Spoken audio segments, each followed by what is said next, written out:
নমস্কার বন্ধুরা, আজ আমি নিয়ে এসেছি ভেন্ডির দারুণ টেস্টি মুখরোচক একটি রেসিপি।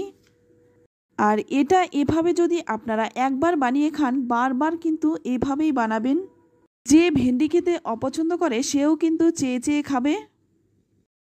আর বানানোর পদ্ধতিও কিন্তু একেবারে সহজ ও সাধারণ। চলুন তাহলে দেখে নেওয়া যাক। এখানে আমি 400 গ্রাম ভেন্ডি নিয়েছি। প্রথমে আমি ভেন্ডিটা ভালো করে ধুয়ে তারপর জলটা মুছে নিয়েছিলাম। এখন কিন্তু ভেন্ডির গায়ে কোনো রকম জল নেই।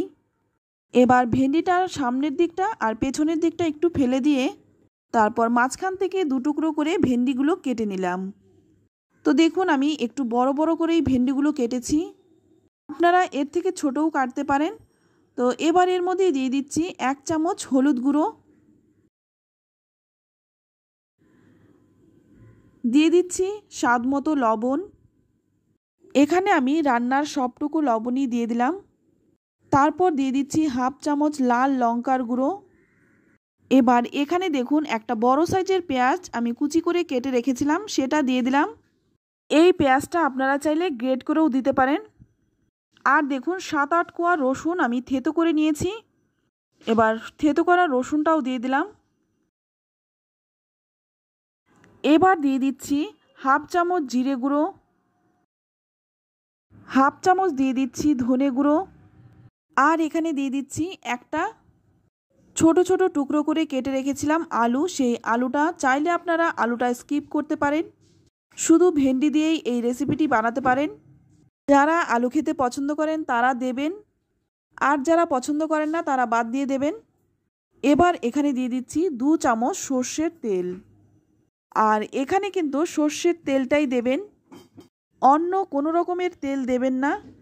তারপর খুব ভালো করে হাতে মেখে নেব। মাখাটা ভালো হলে রান্নাটাও কিন্তু ভালো হয়।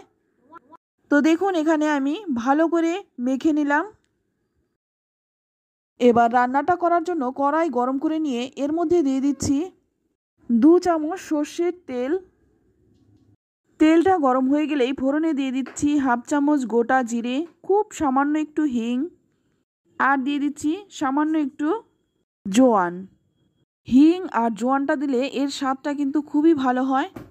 একবার এইভাবে ফোড়নটা দিয়ে দেখবেন, ভীষণ টেস্টি হয় খেতে। ফোড়নটা কয়েক সেকেন্ড ভেজে নিয়ে তারপর এর মধ্যে মেখে রাখা আলু ভেন্ডিগুলো দিয়ে দিলাম। তো এখানে আমি ছোট্ট একটা টিপস বলছি, ভেন্ডি কিন্তু একটা পিচ্ছিল সবজি, তাই ভাজার সময় প্রথমে 5 মিনিট হাই হিটে একটু নাড়াচাড়া করে ভেজে নেবেন। তবে খুব বেশি কিন্তু নাড়াচাড়া করা যাবে না, একটু নেড়ে নিয়ে তারপর কিন্তু 1 মিনিট ছেড়ে দিতে হবে। তারপর আবারও একটু নাড়তে হবে। এইভাবে একটু ছেড়ে ছেড়ে ভাজলে ভেন্ডির যে পিচ্ছিল ভাবটা সেটা কিন্তু কেটে যায়। তো আবারও কিন্তু নেড়ে চেড়ে নিচ্ছি।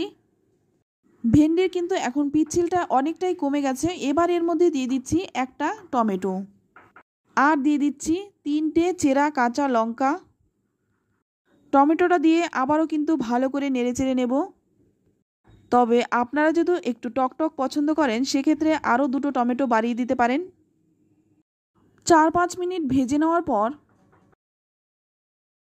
এবার এখানে একটা ঢাকা দিয়ে ঢেকে 5 মিনিট রেখে দেব। এই সময় গ্যাসের আঁচটা লো টু মিডিয়ামে রাখতে হবে। 5 মিনিট পর ঢাকনাটা খুলে নিলাম। এবার আবারও কিন্তু কিছুক্ষণ ভেজে নেব। এইভাবে ভেন্ডি রান্না করলে রুটি, পরোটা, গরম গরম ডাল ভাতের সাথে খেতে দারুণ লাগে। আবারও কিন্তু একটা ঢাকা দিয়ে রাখবো। এইভাবে ঢেকে ঢেকে ভেন্ডিগুলো কিন্তু রান্না করে নেব। এখন কিন্তু ভেন্ডিটা অনেকটাই সেদ্ধ হয়ে গেছে, দেখে বুঝতেই পারছেন আলু ভেন্ডি খুব ভালো করে সেদ্ধ হয়ে গেছে। এবার দেখুন একটা কাঁটা চামচ দিয়ে আমি দেখিয়ে দিচ্ছি, আলুটা কিন্তু খুব ভালো করে সেদ্ধ হয়ে গেছে। আর মশলাটাও কিন্তু খুব ভালো করে ভাজা হয়ে গেছে। তো আপনারা যদি টকটক খেতে পছন্দ করেন আর টমেটো যদি হাতের কাছে না থাকে সেক্ষেত্রে এখানে 1 চামচ আমচুর পাউডার কিংবা 1 চামচ লেবুর রস এখানে দিতে পারেন। আর এখন কিন্তু রান্নাটা হয়ে গেছে, এবার আমি নামিয়ে নিচ্ছি। রান্নাটা কিন্তু খুবই সহজ, সাধারণ, মুখরোচক একটি রেসিপি। এটা আপনারা যে কোনো কিছুর সাথে সার্ভ করতে পারেন। খুব কম সময়ে খুবই টেস্টি একটি রেসিপি। ভেন্ডি যদি এইভাবে না খেয়ে থাকেন, একবার এইভাবে রান্নাটা করুন। আমি বলছি আপনাদের ভীষণ ভালো লাগবে। আর আমার এই মুখরোচক টেস্টি ভেন্ডির রেসিপিটি যদি আপনাদের ভালো লাগে, লাইক, কমেন্ট ও শেয়ার করতে ভুলবেন না। আর আমার চ্যানেলে নতুন বন্ধু হয়ে থাকলে চ্যানেলটা সাবস্ক্রাইব করে নেওয়ার অনুরোধ রইল। আর রান্নাটা কিন্তু একদম ঘরোয়া উপকরণেই করা হয়েছে। রান্নাটা করতেও কিন্তু আপনাদের কোনোই অসুবিধা হবে না। একবার রান্নাটা করুন, আশা করছি পরিবারের সকলেই ভীষণ পছন্দ করবে। তো আজ এই পর্যন্ত, আবারও নিয়ে আসবো অন্য কোনো নতুন রেসিপি। সকলেই ভালো থাকবেন, সুস্থ থাকবেন। ধন্যবাদ।